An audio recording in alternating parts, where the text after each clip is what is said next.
clínica Cardiovit. Agradezco al comité organizador por la gentil invitación pues, a hablar de estos temas que a mí pues, me apasionan. Bueno, entonces la idea hoy es hablar de lipoproteína minúscula. Ya el doctor Torres nos hizo una introducción sobre el manejo de las dislipidemias y la importancia que tienen las dislipidemias pues, en la enfermedad cardiovascular, ¿sí? Entonces nos hizo énfasis de cómo las principales causas de morbilidad y mortalidad en el mundo, que son la enfermedad coronaria, cerebrovascular y arterial periférica, tienen una fisiopatología común y es la formación de ateromas, de placas de colesterol. Y que esas placas de colesterol se originan por muchos motivos, pero hay un papel preponderante de los lípidos, especialmente el LDL, que es el colesterol malo, digámoslo así, las lipoproteínas ApoB, que son las lipoproteínas que más contenido pues, lipídico y heterogénico tienen.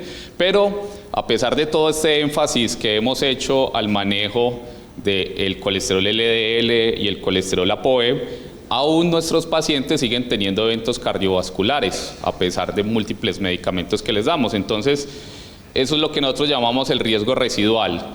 Y es algo que se quiere impactar buscando otro tipo de factores. Y aquí entonces entra a jugar la lipoproteína minúscula.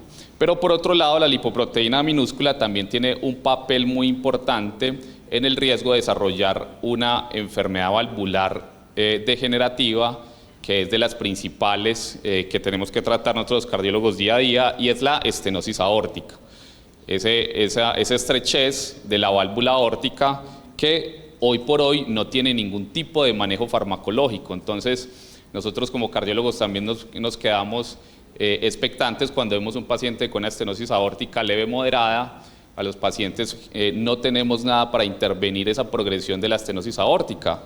Como la lipoproteína minúscula se ha visto que tiene tanta relación, entonces poder encontrar esta relación y potencialmente poder tratar y disminuir lipoproteína minúscula y que eso nos disminuya la progresión de la estenosis aórtica sería algo maravilloso pues, a ofrecerle a nuestros pacientes. Entonces aquí está todas las terapias y las terapias emergentes que vienen entonces en reducir ese riesgo cardiovascular aterosclerótico. Entonces nos hemos enfocado principalmente a disminuir el LDL, entonces tenemos múltiples medicamentos que disminuyen el LDL y hemos pasado de bajar el LDL, al principio teníamos metas de LDL menos de 100, después bajamos a menos de 70 y ya vamos a metas de menos de 55 e inclusive algunos pacientes los bajamos a menos de 40, pero aún así los pacientes siguen teniendo enfermedad aterosclerótica. Entonces también hay otras teorías y es por ejemplo también la teoría de los triglicéridos, que los triglicéridos también tienen un papel aterosclerótico y hay algunos estudios que han mostrado cómo dar omega 3 altamente purificado puede disminuir también eventos cardiovasculares. Por otro lado, tenemos entonces la hipótesis de la inflamación, ¿sí? Esa inflamación que también empeora la formación de placas ateroscleróticas y se han hecho estudios con anticuerpos monoclonales que van dirigidos contra la interleuquina B, que es el canakinumab, que disminuye eventos cardiovasculares y hoy por hoy tenemos ya aprobado por FDA colchicina, que es un antiinflamatorio viejito que veníamos utilizando para ataques de gota, y lo venían utilizando principalmente los reumatólogos, pero ahorita ya lo empezamos a utilizar entre los cardiólogos para disminuir el riesgo de eventos cardiovasculares. Y viene entonces lipoproteína minúscula, que es de lo que vamos a hablar, a partir de múltiples estudios entonces observacionales y estudios prospectivos, nos hemos dado cuenta que tiene entonces una gran relación con todo este grupo de eventos cardiovasculares. La principal relación que se ha visto es con el riesgo de infarto de miocardio. Entonces aquí se ve como en los estudios de cohorte, cuando se comparan aquellos pacientes que tienen niveles de lipoproteína minúscula por debajo del percentil 34 versus aquellos que lo tienen más alto. Entonces miren que el riesgo de infarto de miocardio puede aumentarse entre 1.85 veces a 2.4 veces el riesgo de infarto de miocardio. Para el caso de la estenosis aórtica que les venía hablando, entonces también ese riesgo aumenta entre 2 y 3 veces. Falla cardíaca 1.5 a 1.8 veces. SB isquémico 1.6 veces, enfermedad arterial periférica 1.6 veces o 60%, mortalidad cardiovascular 50% y mortalidad por todas las causas 20%. Entonces, de aquí la importancia de hablar entonces de este tema. Y ese riesgo que tiene entonces la elevación de la lipoproteína minúscula con los eventos cardiovasculares es un riesgo que es exponencial.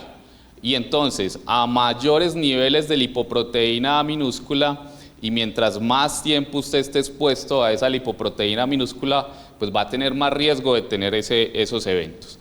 Y aquí entonces vemos en esta curva verde más o menos por dónde va el promedio poblacional de los pacientes de lipoproteína minúscula. Entonces, más o menos el promedio está en 7 miligramos por decilitro de las concentraciones o 16 nanomoles por litro. Pero mire cómo entonces a partir de 30 y 50 miligramos por decilitro ya el riesgo empieza a aumentar mucho. Y este subgrupo de acá, que son los pacientes que tienen niveles de lipoproteína minúscula más de 150 miligramos por decilitro o más de 350 nanomoles por litro, se considera que son pacientes que tienen un riesgo de eventos cardiovasculares equivalentes a los pacientes que tienen dislipidemia familiar heterozigota, que es algo que conocemos de pacientes que tienen algunas mutaciones que hacen que tengan niveles de colesterol LDL demasiado elevados y que empiezan a presentar enfermedad cardiovascular a muy temprana edad, ¿sí?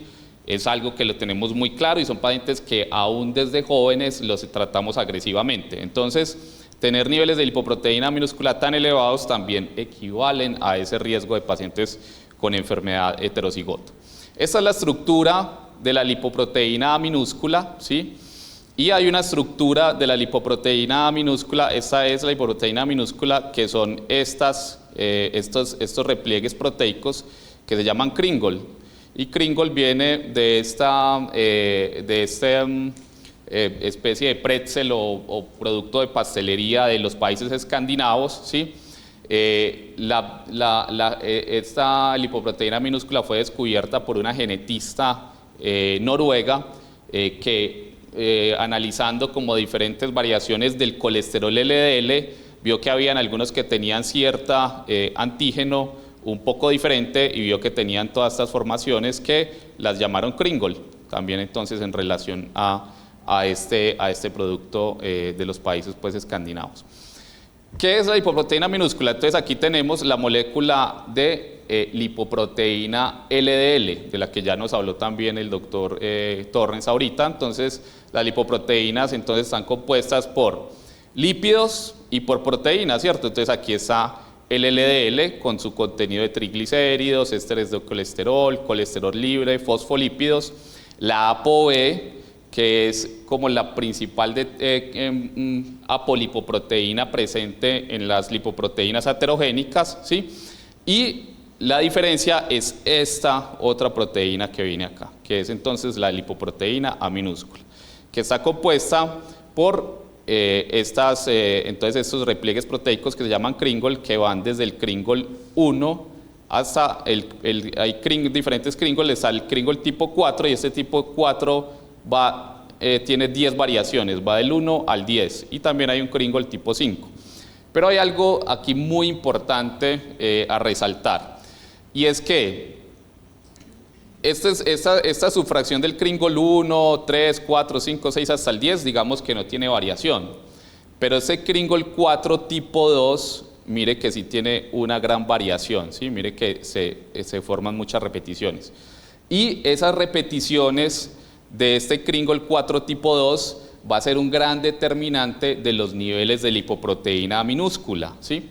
Aquí les hago un poco más de énfasis en eso. Entonces miren este Kringle 4 tipo 2, subgrupo 2, esta puede variar desde 1 a 40 copias, ¿sí? Y eso está genéticamente determinado. Hay un gen que se llama el gen de la LPA, el gen de la lipoproteína minúscula. Y ese gen tiene diferentes polimorfismos y esos polimorfismos pueden determinar qué tantas copias puede tener este Kringle 4 tipo 2. Y ese Kringle 4 tipo 2, la cantidad de copias que tenga es el mayor determinante de las concentraciones de lipoproteína minúscula. ¿Y qué es lo que sucede? a partir de cierto número de repeticiones, que más o menos empieza desde aquí de 24 o 26 repeticiones, las concentraciones de lipoproteína minúscula empiezan a disminuir, ¿sí? En cambio, los pacientes que tienen repeticiones de menos de 24 tienen niveles de LPA minúscula mucho más altos. Entonces, es algo también importante a resaltar porque eso depende de los niveles de la lipoproteína minúscula. ¿Y cómo es que esta molécula genera aterosclerosis? Ya también el doctor Torres nos hizo una excelente exposición de mostrarnos detalladamente ese proceso de la formación de la placa ateromatosa. Aquí pues les resumo básicamente a que como es una apolipoproteína que también tiene LDL, entonces también tiene todo el potencial de formar aterosclerosis del LDL, ¿sí? Pero digamos que esta viene recargada, ¿sí? Porque entonces viene también con un perfil proinflamatorio mucho más alto, porque viene rica en fosfolípidos oxidados, que son moléculas que activan mucho el proceso de inflamación. Pero además, la lipoproteína minúscula tiene una similitud en su estructura con el plasminógeno, ¿sí? Y el plasminógeno es un producto que finalmente interviene en la fibrinolisis. Al competir esta molécula con el plasminógeno y al hacer una mayor activación del factor que inactiva el plasminógeno tisular, entonces tiene un factor antifibrinolítico o procoagulante. Entonces digamos que esta es una molécula que genera toda la aterogénesis que puede generar el colesterol LDL, la lipoproteína LDL, pero además con un mayor potencial inflamatorio por estos fosfolípidos oxidados, pero además con un factor protrombótico, ¿sí? Entonces tiene como todo el combo completo para generar toda una catástrofe pues vascular. Estos son los estudios, el resumen pues como de la evidencia científica que nos ha mostrado la relación que tienen los niveles altos de lipoproteína minúscula con los eventos cardiovasculares. Infarto de miocardio, angina de pecho, SV isquémico, estenosis carotidia, enfermedad arterial periférica, estenosis valvular aórtica. Y mire que la evidencia viene desde estudios de casos y controles, estudios prospectivos, metaanálisis de los estudios prospectivos, estudios genómicos y estudios de aleatorización mendeliana, que estos son estudios que son muy importantes porque ven que los pacientes que tienen esos genes que predisponen a tener niveles de lipoproteína minúscula, ¿sí? Esos pacientes tienen mayor también probabilidad de tener cada uno de estos eventos cardiovasculares. Ahora, ¿cuáles son los principales determinantes de los niveles plasmáticos de lipoproteína minúscula? Entonces, el 80-90% de los niveles están genéticamente determinados. Entonces, les explicaba que hay un gen, que es el gen de la LPA, ¿sí? Y que ese gen, dependiendo de ciertos polimorfismos que hacen que tantas variaciones tenga de esta subunidad Kringle, pues pueden tener moléculas muy grandes o pequeñas y que eso se correlaciona con los niveles. Eso está genéticamente determinado. Y poco tiene que ver nuestra dieta o nuestro estilo de vida en los niveles de lipoproteína minúscula. Entonces también este es un factor que podemos detectar desde tempranamente, ¿sí? desde personas jóvenes, y es un factor que sabemos, como está genéticamente determinado, podemos saber que lo va a tener de por vida, ¿sí? Y que si esa persona lo tiene, pues probablemente otros familiares de él lo pueden tener, ¿sí? Porque se transmite también como autosómico dominante. Entonces los polimorfismos, que especialmente tienen que ver entonces con el Kringle 4, sobre todo el tipo 2, poca variación en la vida del individuo. Algunos estudios, y por ejemplo el consenso de la Asociación Americana del Corazón, dice que algunos pacientes pueden tener variaciones de entre el 20 y el 30%, y de pronto dicen que sería bueno repetir los niveles, especialmente en pacientes que están en una zona gris, o sea, que están como en niveles de lipoproteína minúscula que no están ni muy bajitos ni muy altos, ¿sí? Pero les voy a mostrar un estudio aquí que de pronto contradice un poco eso. Y también los niveles también están muy determinados por la raza. Los pacientes de raza negra y asiáticos tienen también concentraciones más altas de lipoproteína A minúscula. Este es el estudio del que les estaba hablando, es un estudio prospectivo largo en el cual se hizo un seguimiento de aproximadamente 4 años y a los pacientes les medían entonces lipoproteína minúscula al inicio y en el seguimiento, ¿sí? ¿Qué encontraron en este estudio? Que, como era de esperarse, el 85% de los pacientes no tuvieron mayor variabilidad en esos niveles de lipoproteína minúscula.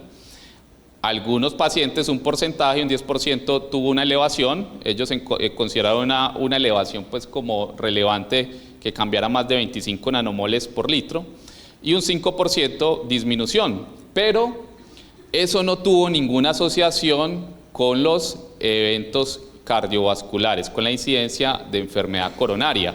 Entonces, esto antes refuerza más la hipótesis de que posiblemente con una sola medición que usted tenga de lipoproteína minúscula puede ser suficiente, porque con esa va a predecir la relación que tiene con enfermedad aterosclerótica, y que esta pequeña variación que tiene probablemente no va a influenciar mucho ese perfil patológico que tiene.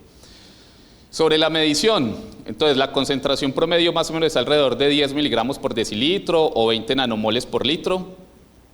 Los ensayos que miden lipoproteína minúscula se basan principalmente en anticuerpos monoclonales que reconocen ese dominio Kringle, ¿sí? Pero ese dominio Kringle puede tener múltiples copias y por ello puede haber cierta variabilidad, y la mayoría de los laboratorios lo reportan unidades de masa como miligramos por decilitro. Pero el gol estándar, o lo que se pretende, o eso es pues algo que todavía está como en evolución, pero lo que los consensos quieren intentar comunicar es que ojalá se tenga una sola medición, para que además sea muy universal y todos nos entendamos con un solo tipo de medición, y que sea en nanomoles por litro. Y es haciendo énfasis en que se mida con ensayos que cuantifiquen es la partícula, no la masa total del LDL más lipoproteína minúscula, sino las partículas de lipoproteína minúscula. Entonces, las unidades en masa reflejan todo, o sea, reflejan como todo el peso de esta molécula, ¿sí? Todo, ¿sí? O sea, con su LDL más LPA, ¿cierto? Pero cuando vamos a hacer mediciones directas de la partícula, pues vamos a medir esta partícula específica, ¿sí? Entonces, esa sería como la idea de que se mida básicamente es la partícula y no es la masa. Como todavía se siguen dando esas dualidades y todavía no hay como una unificación de la medición de la lipoproteína minúscula, entonces una aproximación pragmática, aunque no completamente precisa, es que si usted quiere pasar de miligramos por decilitro a nanomoles por litro, pues debe multiplicar por 2 a 2.5, ¿sí? Pero, como les digo, esto está en evolución y probablemente se llegará a una unificación. Y es que aquí en este gráfico les quiero representar también como los potenciales salvedades o complicaciones que podemos tener de medir la lipoproteína minúscula en unidades de masa y no por partículas. Entonces, mire, aquí hay un ejemplo de dos pacientes que tienen niveles de lipoproteína minúscula de 50 miligramos por decilitro, ¿sí? Pero mire que cuando los miden en nanomoles por litro, este paciente tiene 250 nanomoles por litro y este tiene 125 nanomoles por litro, ¿cierto? Si hacemos la conversión de multiplicar por 2.5, este nos daba 125 y este también 125, ¿sí? Entonces, ¿qué es lo que sucedió acá? Entonces, mire que esta unidad, que es la unidad Kringle 4 tipo 2 de la que les hablaba ahorita, que puede tener múltiples copias, mire que aquí es pequeña, ¿sí? Pero mire que aquí es mucho más grande, ¿sí? Entonces, esto hace que esta lipoproteína A tenga más masa, ¿sí? Entonces, se va a medir como más masa sin tener más partículas de lipoproteína minúscula. Entonces, por eso es que idealmente deberíamos medirlo es con métodos que permitan cuantificar las partículas más no la masa de lipoproteína minúscula. Entonces, esas son las recomendaciones: usar un método independiente de la isoforma, reportar en unidades molares, ¿sí?, que miden partículas más que en unidades de masa. El factor de conversión no debería ser fijo. Esta prueba no requiere ayuno. Intentar no medir en condiciones graves, excepto pacientes con síndrome coronario agudo, porque condiciones graves sí pueden afectar un poco la concentración. Repetir la medición si hay condiciones que la afecten, pero entonces ciertas condiciones muy particulares. la menopausia, el hipotiroidismo cuando es grave, proteinuria nefrótica, procesos inflamatorios, estos la aumentan. Y en enfermedades agudas graves y hepatopatías agudas puede disminuirse los niveles. También en la niñez se empieza a expresar la lipoproteína minúscula y solamente viene a ser más o menos entre los 5 a 15 años que se logra la meseta. Por eso es que se sugiere medir ya después de los 5 a los 10 años cuando queremos pues como tener unos niveles pues meseta. ¿Cuándo medir después de un evento agudo? Y esto es aquí especialmente relevante para los pacientes que tienen un síndrome coronario agudo. Bueno, no hay una recomendación muy fuerte al respecto. Después de un síndrome coronario agudo, lo que se sabe es que los niveles aumentan rápidamente, pero disminuyen luego de 30 días. Y si somos estrictos, entonces debería medirse después de 2 a 3 meses. Pero eso no es práctico y lo que se recomienda es que hay que intentar medir la lipoproteína minúscula en los pacientes hospitalizados antes de que se vayan para no perder la oportunidad de medir este factor de riesgo tan importante en los pacientes. Y es porque aquellos pacientes que tienen niveles bajos de lipoproteína minúscula, menos de 30, eso no va a tener un gran cambio con un control. En cambio, si te dan un nivel gris, pues vas a tener que repetirlo, pero si te dan un nivel muy alto, pues ya el paciente lo va a tener muy alto y no va a ser solamente por el episodio agudo que tiene. Y en estados de sepsis o infección aguda grave se pueden disminuir los niveles y entonces ahí procurar no medirlo. ¿Cuáles son los valores de referencia? Entonces aquí están, ¿sí? Más o menos el 70% de la población tiene niveles por debajo de 30, ¿sí? Hay un 20% de la población que tiene niveles por encima de 50 o 125 nanomoles por litro, que son los que se consideran como niveles relevantes o de alto riesgo. Y hay una zona gris, que es este 30 a 50 miligramos por decilitro o 75 a 125 nanomoles por litro, que se deja también como esa zona gris, es sobre todo también para dar colchón a como a esa variabilidad que puede tener los ensayos o a la variabilidad que pueden tener los individuos en ciertas condiciones.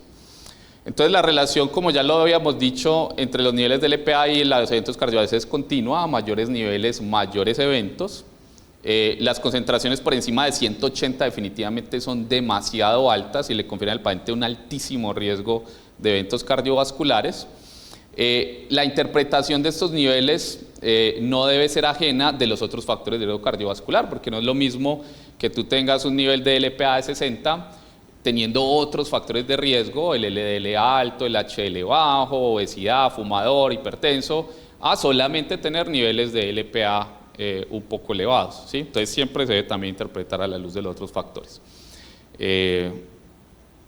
¿Por qué deberíamos medirla? ¿Sí? O sea, como lo venimos diciendo, es un factor de riesgo común e independiente para eventos cardiovasculares y que está presente en 20% de la población, o sea, es un factor bastante común. Entonces, y es muy subdiagnosticado. Altos niveles aumentan el riesgo cardiovascular y nos pueden ayudar en la toma de decisiones, especialmente en aquellos pacientes que de pronto tienen un riesgo cardiovascular intermedio en los cuales estamos indecisos de si debemos tratarlos agresivamente o no. De pronto este puede ser uno de los factores que nos puede hacer definir, hombre, si hay que tratarlo agresivamente al paciente. Se estima que por cada 50 nanomoles por litro de aumento de la LPA se aumenta el riesgo cardiovascular en un 11%, ¿sí? Y lo otro es que detectar un individuo con niveles de LPA alto pues nos permitirá potencialmente hacer un screening en cascada de los familiares en primer grado del paciente, quienes también potencialmente pueden tener ese factor de riesgo. ¿Cómo integramos la lipoproteína en la evaluación del riesgo cardiovascular? Esta calculadora es súper importante, ¿sí? Les recomiendo de pronto que le tomen foto para que la utilicen con sus pacientes.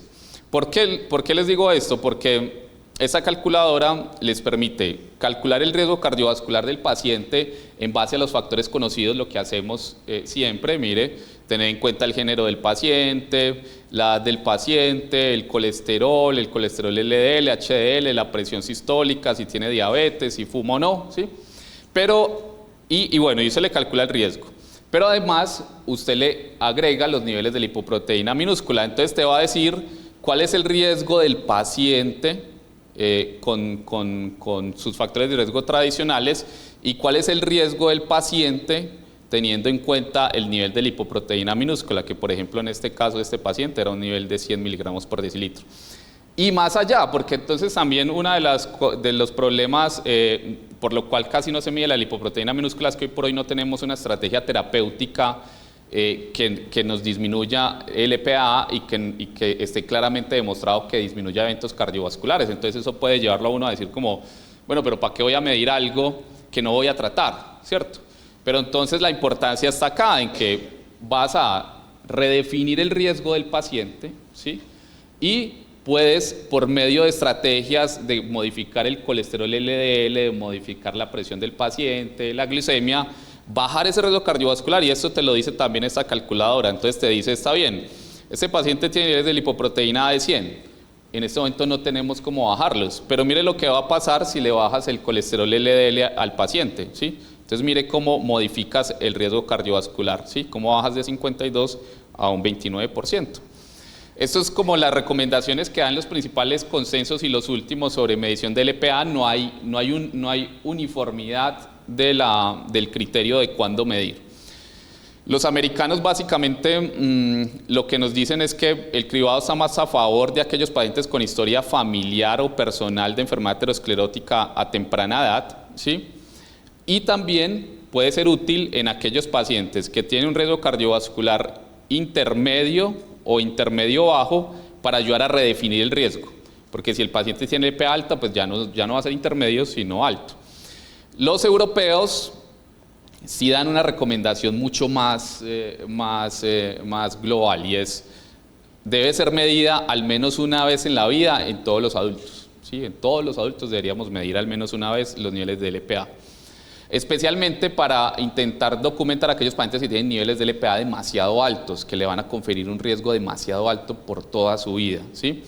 Pero sí que es especialmente importante entonces en aquellos jóvenes con historia personal o familiar de enfermedad aterosclerótica temprana o que tienen familiares con LPA elevada, y las pruebas en cascada, o sea, de también hacérselo a los familiares de los pacientes que ya le documentamos niveles altos.